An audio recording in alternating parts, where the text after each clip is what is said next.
Ang kwentong ito ay hango sa totoong buhay. Karanasan ito ng ama ni Gonzalo na si Pilo Carpio.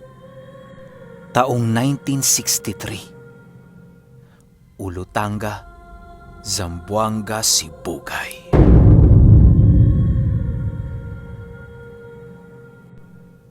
Itong mga panahong ito, kasalukuyang nasa ilalim pa ng pangangalaga si Gonzalo ng kanyang mga magulang. 7 silang magkakapatid at siya ang pinakapanganay. Ayon kay Gonzalo, na noong mga panahong nabubuhay pa si Pilo Carpio, ay palagi siya nitong sinasama sa habian ng abaniko. Siya lang kasi noon ang nakakatuwang ng kanyang ama sa trabaho nito dahil sa lahat ng anak ni Pilo Carpio, siya lamang ang pinakapaborito. Sa lahat ng pagkakataon ay palagi siya nitong kasama kahit na anong mangyari. Hindi din pinahihintulutan noon si Gonzalo na mag-aral sa paaralan o makibarkada sa iba pang kabataan. Lumaki siya noong palaging nakadikit ang kanyang ama hanggang sa tumungtong na siya ng 8 gulang. Isang araw, habang naglalakad sila Gonzalo sa baryo, ay biglang merong nakasalubong si Pilo Carpio na isang dayo. May hila-hila itong kalabaw nang dumaan ito sa harapan nila. Sa pagsilay dito ni Pilo Carpio, biglang kumunot ang ulo nito na para bang meron itong naamoy na hindi kaaya-aya. Sa hindi inaasahang pagkakataon, bigla itong kinumpronta ng ama ni Gonzalo. Magandang umaga, Ginoo. Maaari bang malaman ko ano ang masamang hangin ang nagdala sa iyo sa baryong ito? Wika ni Pilo Carpio. Kasabay ng pagwika nito ay ang paglingon sa kanya ng lalaking merong hila-hilang kalabaw. Bigla itong ngumisi sa kanya at sumagot ng, "May hinahanap lang ako, iho. Bakit? Masama bang bumisita sa baryo ninyo?" Nang marinig ito ni Pilo Carpio, ay pinili na lamang nitong tumalikod at dahan-dahang naglakad papalayo. Habang sila ay naglalakad, panay naman ang ginawang pagtanong ni Gonzalo. Hindi niya kasi noon maunawaan ang mga pangyayari, gawa ng hindi naman ganoon ang asal ng kanyang ama. Dahil sa labis niyang pangungulit kay Pilo Carpio, kung kaya't wala na itong nagawa kung hindi sagutin ang mga katanungan ni Gonzalo. Ayon kay Pilo Carpio, na ang kanilang nakasalubong na lalaki kanina ay isang uri ng itim na engkanto. Madali niyang nalaman na ito ay engkanto sa kadahilan ng hindi niya naamoy ang kaluluwa nito. Dagdag pa ni Pilo Carpio na maaaring nadapo ang engkanto sa kanilang lugar upang maghanap ng mga nilalang na maaari nilang maging alipin sa kanilang kaharian. Ginagawa nila ito sa pamamagitan ng pagpapakain sa mga tao ng itim na kanin na siyang magiging sanhi ng dahan-dahang pagbabago ng kani-kanilang mga kaluluwa at pagkatao. Maging ang mga aswang ay saklaw ng kapangyarihang ito, kung kaya't napakadelikado para sa kanila ang makakain ng ganoong uri ng mahika. Maaari ring hindi lang nag-iisa ang nilalang na yon. Gawa ng grupo kung umatake ang mga ganoong uri ng engkanto. Nang marinig ni Gonzalo ang sinabi ng kanyang ama, pinili na lamang niyang manahimik dahil sa labis na pagkatakot. Nang marating na nila ang habian ng abaniko, doon na muli nilang ipinagpatuloy ang kanilang trabaho. Ilang oras lamang noon ang lumipas, biglang nasipat ni Pilo Carpio ang mga paparating na kalalakihan sa habian ng abaniko. Sa hindi malamang dahilan, biglang napatitig doon ang ama ni Gonzalo na para bang meron itong nasisipat na kakaiba. Hinayaan lamang ito ni Gonzalo at pinili na lamang niyang ituon ang kanyang wisyo sa paghahabi ng abaniko. Habang abala noon si Gonzalo sa paghahabi ng abaniko, Hindi niya napansin ang paglapit sa kanila ng mga lalaki. Ano ang kailangan ninyo? Tanong dito ni Pilo Carpio. Wala naman ho. Baka ikaw ang merong kailangan. Kanina pa kita napapansing nakatitig sa amin, gabunan.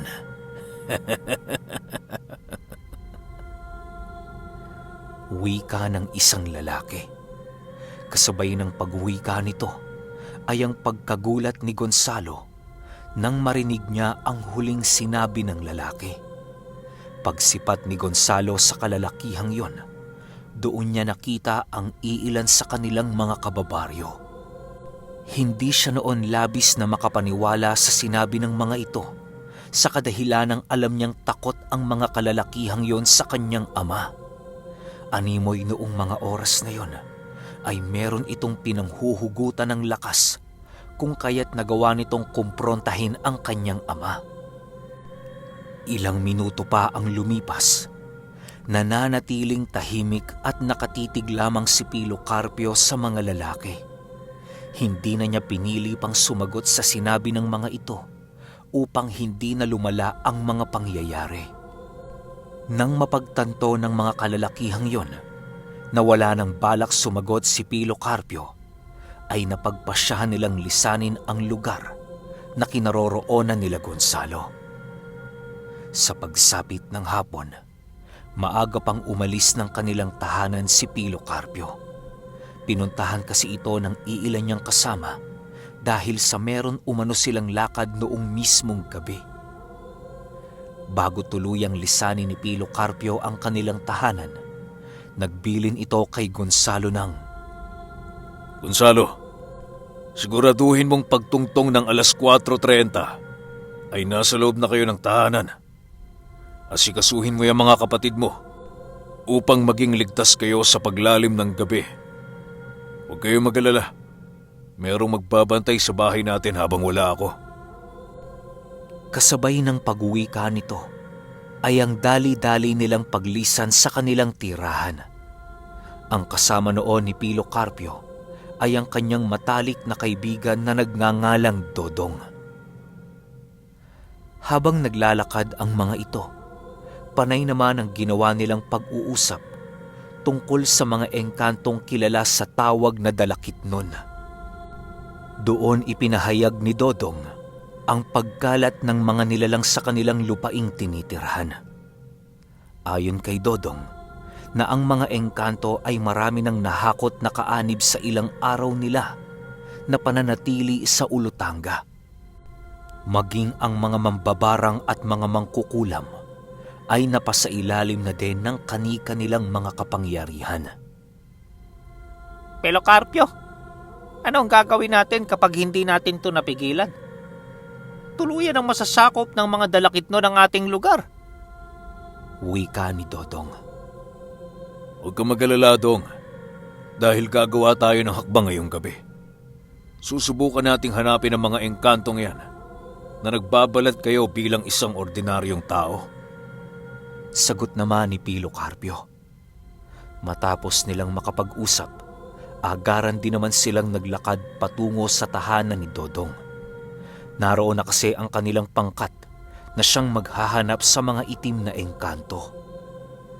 Ilang minuto pa ang lumipas, tuluyan na nga nilang narating ang tahanan ng kaibigan ni Pilo Carpio.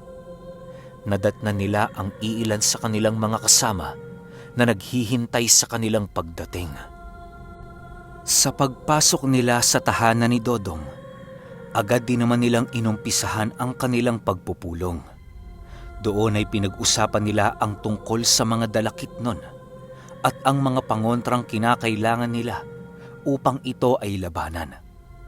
Sa pagtagal ng kanilang pag-uusap, doon nalaman nila Pio Carpio ang kanilang mga maaaring gawin sa pakikipaglaban sa mga Dalakitnon. Ngayong gabi, bago pa man sumapit ang alas 9, ay muli nating ipaparamdam sa mga engkanto ang lakas ng ating angkan. Kung kinakailangang ibuwis natin ang ating mga buhay, ay gagawin natin ito ng walang pag-aalangan para lamang mailigtas ang ating mga pamilya. Wika ni Pilo Carpio. Matapos ang kanilang pagpupulong, pinili nilang maghiwa-hiwalay na muna upang mapaghandaan ang paglalim ng gabi. Si Pilo Carpio naman noon ay piniling manatili sa tahanan nila Dodong upang hintayin ang tamang oras. Dahil sa medyo malayo sa baryo ang tahanan nila Dodong, kung kaya't napakatahimik noon ng kanilang paligid. Ilang oras pa ang lumipas, tuluyan na ngang sumapit ang 7:00 ng gabi. Paisa-isa nang nagsibalikan ang mga kasama noon nila Pio Carpio na siyang makakatuwang nila sa paghahanap sa grupo ng Dalakitnon. Nang makumpleto na ang kanilang pangkat, pinili nilang tumungo na sa baryo upang umpisahan ang kanilang misyon. Sa paglabas nila sa tahanan ni Dodong, laking gulat na lamang nila Pio Carpio nang masipat nila ang isang grupo ng mga tao na nakatayo di kalayuan sa kanilang kinaroroonan. Kasabay ng pagsilay nila dito ay ang dahan-dahan itong pagpapalit ng anyo na siyang labis nilang ikinagulat. Paglalarawan ni Pilo Carpio sa mga nilalang na yon ay meron itong mapuputing buhok na tumitingkad sa pagtama ng liwanag ng buwan.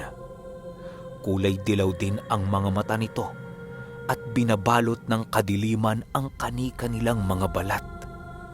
Ang mga babaeng Dalakitnon na kasama ng pangkat na yon ay merong daladalang mahabang kahoy na kung sisipatin sa malayo ay para itong latigo dahil sa bawat paggalaw ng mga engkanto, sumusunod ito.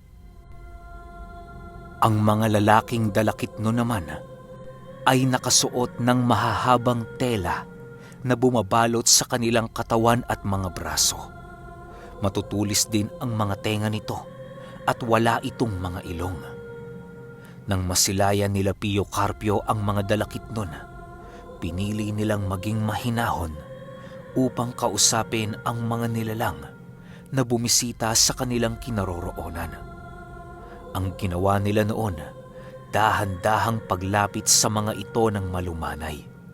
Hindi din nila piniling magpalit ng anyo upang ipakitang handa silang makipag-usap sa mga nilalang. Ilang minuto lamang na paglalakad at narating na nga nila Pio Carpio ang kinaroroonan ng mga engkanto. Bilang siya ang pinuno ng kanilang grupo, kung kaya't siya ang nakipag-usap sa mga ito. Habang patuloy na nakikipag-usap si Pilo Carpio, pansin naman nilang hindi nakikinig ang mga engkanto.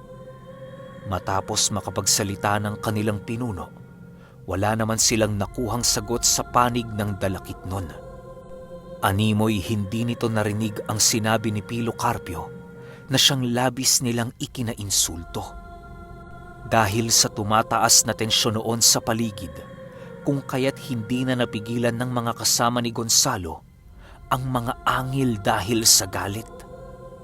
Ang ilan naman sa kanilang grupo ay pinili ng magpalit ng anyo upang takutin ang mga engkanto.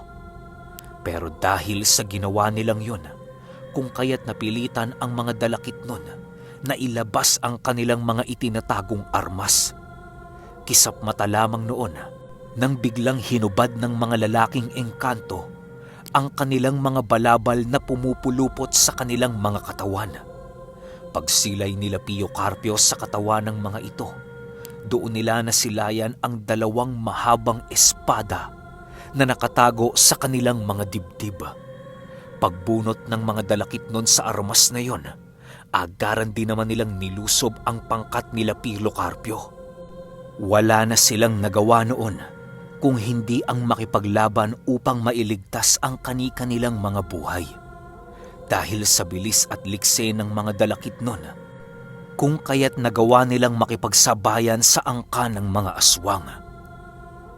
Maging si Pilo Carpio ay aminadong nahihirapan sa pakikipaglaban sa mga itim na engkanto dahil sa nagiging usok ang mga katawan nito. Kaya ding lumikha ng kopya ng mga engkanto ng kanilang anyo upang guluhin ang isipan ng kanilang mga kalaban. Sa pagpapatuloy ng digmaan, agara namang nasipat ni Pilo Carpio ang iilan sa kanyang mga kasama na nagtamo ng matinding pinsala. Sa sobrang tindi ng digmaang naganap sa tahanan ni Dodong, halos mawasak ang kalahati ng kanyang tahanan. May iilan silang kasama noong tumakbo na papalayo dahil sa hindi nila kinakaya ang lakas ng mga engkanto. Ilang minuto pa ang lumipas, tuluyan na ngang nalagay sa alanganin ang sitwasyon ni Pilo Carpio. Kahit nasa pinakamalakas na kaanyuan na siya noon, ay hindi niya nakakayang paslangin ang 4 na dalakitnong nagtutulong-tulong upang patayin siya. Wala nang nagawa noon ang gabunan kung hindi ang umatras upang magawang maiwasan ang kanyang mga kalaban. Nang masipat siya ni Dodong na labis ng nahihirapan, ay agara naman siya nitong nilapitan upang bigyan ng tulong. Pinili nilang kalabanin ang 4 na engkanto ng magkasama upang kahit papaano'y magkaroon sila ng laban. Sa paglipas ng 1 oras, halos maligo na ang dalawa sa sarili nilang mga dugo. Di nila gaanong malapitan ang mga dalakit nun dahil sa mahahaba nitong mga armas. Sa pagsipat ni Pilo Carpio sa paligid, doon niya nasilayan ang katawan ng kanyang mga kasama na wala ng buhay. Nang masipat niyang marami na sa kanila ang namamatay, doon niya napagtanto na hindi nila kakayanin ang ganoong uri ng mga nilalang. Habang siya ay patuloy na nag-iisip, laking gulat na lamang niya noon nang masipat niyang tumarak sa katawan ni Dodong ang napakahabang sandata ng 1 dalakit nun. Segundo lamang noon ang lumipas nang tuluyan ng magsisisigaw si Dodong dahil sa pagtagos ng espada sa kanyang katawan. Hindi pa nakontento noon ang mga dalakit nun kung kaya't nagawa pa nitong ihampas ng paulit-ulit ang katawan ni Dodong sa lupa. Nang mapagtanto ni Pilo Carpio na siya na lamang mag-isang nakatayo sa kanilang pangkat, ay pinili niyang dahan-dahang umatras patungo sa tahanan ng kanyang kaibigan. Nang mapansin ito ng mga engkanto, agaran din naman siyang nilapitan ito at nagwika ng, Anong napala ninyo sa pagharap sa pangkat namin? Alam niyong nasa mababa kayong antas, pero pinili niyo pa rin kaming kalabanin. Narito kami sa lugar ninyo upang hikayatin ang mga aswang na umanib sa amin. Hindi sana nasayang ang buhay ng iyong mga kasama kung hindi kayo nagpadalos-dalos sa inyong mga desisyon. wika ng pinuno ng dalakit nun.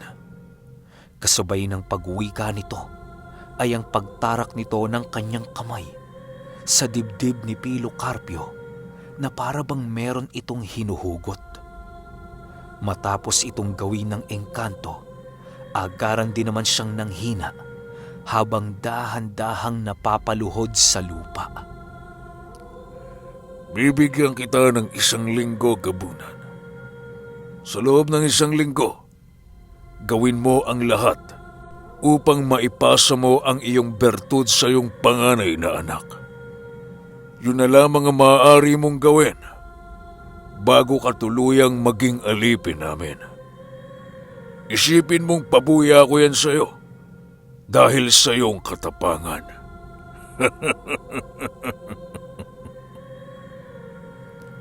Dagdag pa ng dalakit nun. Nang marinig ito ni Pilo Carpio, doon niya napagtanto na ang dinukot ng nilalang na yon ay ang kanyang mismong kaluluwa. Iniwan lamang nito sa kanyang katawan ng kakarampot niyang wisyo upang magawa niyang mabuhay sa loob ng ilang linggo. Matapos ang mga pangyayaring yon, agaran din namang naging usok ang mga dalakit nung kaharap ni Pilo Carpio. Halos kisap mata lamang noon ang pagitan nang tuluyan itong naglaho sa kanyang harapan. Hindi pa rin lubusang maisip noon ni Pilo Carpio kung bakit hindi niya naramdaman ang napakalakas na presensya ng kanyang kalaban. Ilang oras pa ang lumipas, tuluyan na ngang bumalik si Pilo Carpio sa kanilang tahanan. Kahit napakarami pa niyang sugat noon sa katawan, ay pinili niyang maglakad upang marating ng maaga ang kanilang tahanan. Tanging si Gonzalo lamang noon ang pinagsabihan ni Pilo Carpio sa kadahilanang ito ang magmamana ng kanyang abilidad. Sa pagsapit ng umaga, laking gulat na lamang nila Gonzalo nang madatna nilang ang kanilang ina ay wala ng buhay. Hindi noon nagawang makatabi ni Pilo Carpio ang kanyang asawa dahil sa pinili nitong matulog sa labas ng kanilang tahanan. Dahil sa mga narinig noon ni Pilo Carpio sa loob ng kanilang bahay, kung kaya't dali-dali siyang pumasok upang tingnan ang mga nangyayari. Nang makita niya ang kanyang asawang wala ng buhay, halos hindi niya mapigilang magwala dahil sa galit. Sa pagsilay niya sa katawan nito, doon niya napagtantong biktima rin pala ng mga dalakit nun ang kanyang asawa. Kahit nais man niya itong maipaghiganti, ay hindi na yon magagawa dahil na rin sa taning ng kanyang buhay. Anak, kapag hindi ko natapos ang lamay ng iyong ina, nais kong isabay mo ko sa libing niya. Alam mo naman ang nangyari sa akin, hindi ba? Kung kaya't ikaw lamang ang inaasahan ko na makakagawa ng bagay na ito. Huwag kang umiyak, Gonzalo, dahil hindi katapusan ng buhay ang kamatayan. Wika ni Pilo Carpio. Nang marinig ito ni Gonzalo, ay pinili niyang tatagan ang kanyang loob upang hindi ito mahalata ng mga kapatid niya. Pinili niya noong gabi-gabi na lamang umiyak dahil sa nalalapit na kamatayan ng kanyang ama. Sa pagsapit ng pangpitong araw, ay doon na nga namatay si Pilo Carpio. Pero bago ito humarap sa kamatayan, ay nasiguro nitong lahat ng mga mahahalagang bagay ay naipasa niya kay Gonzalo. Dahil sa nangyari sa kanilang pamilya, kung kaya't labis-labis ang kanilang pagdadalamhati. Matapos ang libing ng kanilang ina, doon na ipinainom ni Gonzalo ang likidong magpapaalis ng memorya ng kanyang mga kapatid. Ginawa niya ang bagay na yon alinsunod sa kagustuhan ng kanyang ama na tanging siya lamang ang makakaalam sa lugar na hinihimlaya ng bangkay nito. Magpahanggang sa ngayon, hindi pa rin makakalimutan ni Nognog ang naging karanasan ng kanyang ama at ang mga kwento nitong istorya tungkol sa kanyang pamilya at sa kanyang lolo na si Pilo Carpio.